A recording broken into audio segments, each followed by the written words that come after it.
Hey, 501, summer 2017, ASU, SWG. This will be our last roundup, so makes me a little sad. It's been a good ride this summer.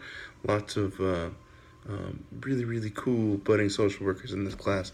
I've definitely enjoyed interacting with you all, reading your posts, seeing your interactions, watching you learn from each other. It's been really, really good, and I certainly appreciate everything that you put in this class. I wanted to talk really quickly tonight about the biopsychosocials. I'm maybe halfway. I'm partially through reading your papers, which has been really good. There's lots of really good work out there.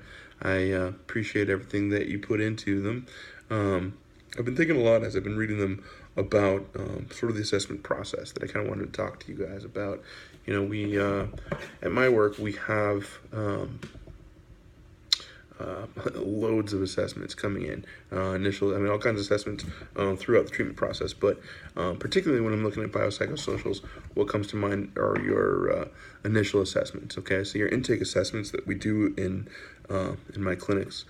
So it's funny because, like thinking about the different things that you all did and the interviews that you did and the tools that you used, utilizing the ASQ, utilizing your biopsychosocial differential and going through it.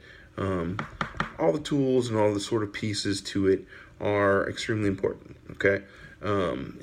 It takes good tools. It takes good organization. It takes it takes a lot to do a good assessment, as I would hope you all learned if you hadn't done them previously in this process. I hope that the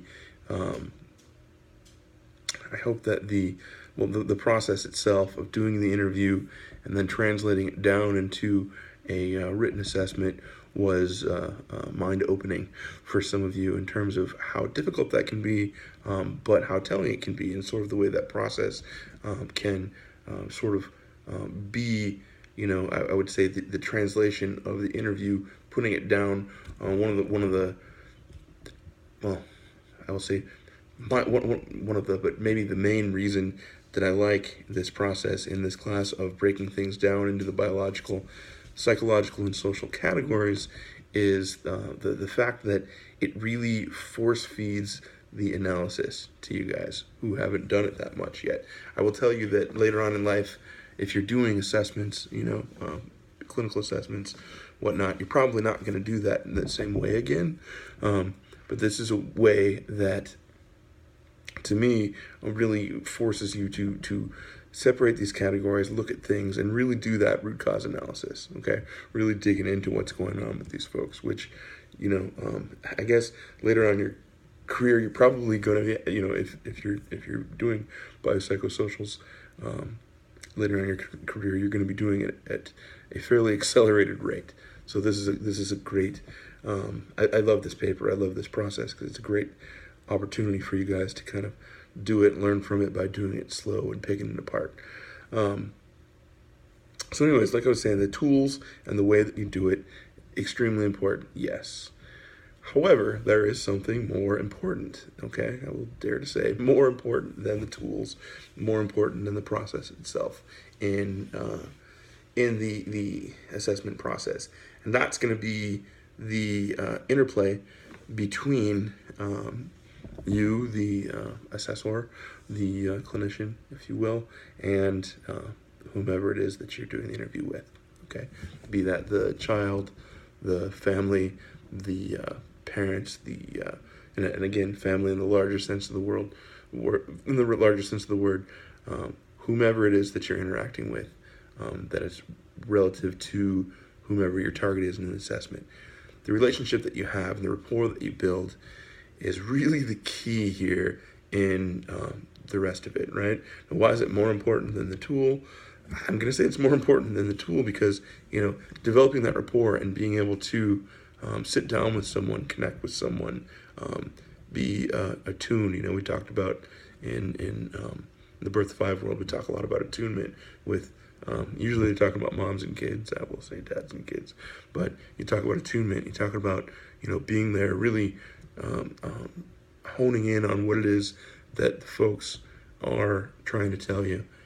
Being able to read where they're at, being able to judge what direction to take things in terms of your conversation and your assessment in order to get more out of it.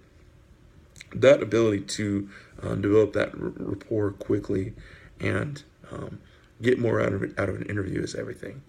Okay, because regardless of what your tool looks like, what your assessment looks like, if you can't sit down and create that atmosphere, create that sort of space where folks are trusting and willing to give some back and forth. If you can't do that, if there's if they don't feel comfortable, if they don't feel that at least a semblance of trust up front, then regardless of the tool, you're not going to get any information. Okay, so that's something that when you guys are going back and thinking about this process and going forward, obviously, in sharpening your tools and creating your skill set of how to do a good analysis and a good assessment. I want you to think about that. I want you to think about your ability to read other people and that skill of sitting people down, creating a safe space when folks are usually nervous. And most folks are reticent to spill out that type of personal information to ostensibly a complete stranger, right? There's something very unnatural about that. But there are lots of folks who develop a really, really excellent sense of how to get people comfortable quickly, how to read people to see when to not push any further, when to sort of prod a little bit to get a little bit more information, that sort of thing that just comes with time and experience. But anyways, I was thinking a lot about that in reading some of your experience and starting to listen to some of your analysis on what the experience was like for you. So, chew on that. Otherwise, clean up stuff for the class here. I am going to be finishing up grading tomorrow. Like I said in my announcement that I put out the other day, I am going to be gone early on Saturday. So I will be submitting grades sometime between midnight tomorrow night, Friday night, and 6 a.m. Saturday morning. So please contact me prior to that if there's anything that you need cleaned up in your grades or anything that you need from me prior to that. It has been a pleasure working with you all, facilitating this class. Those of you who I've talked to on the phone or had email exchanges and text exchanges with, I really appreciate getting to know you all a little bit. It's been a good ride. I hope that this was a worthwhile experience for you. I hope the rest of your social work education is enlightening, and most of all, I hope that this provides some sort of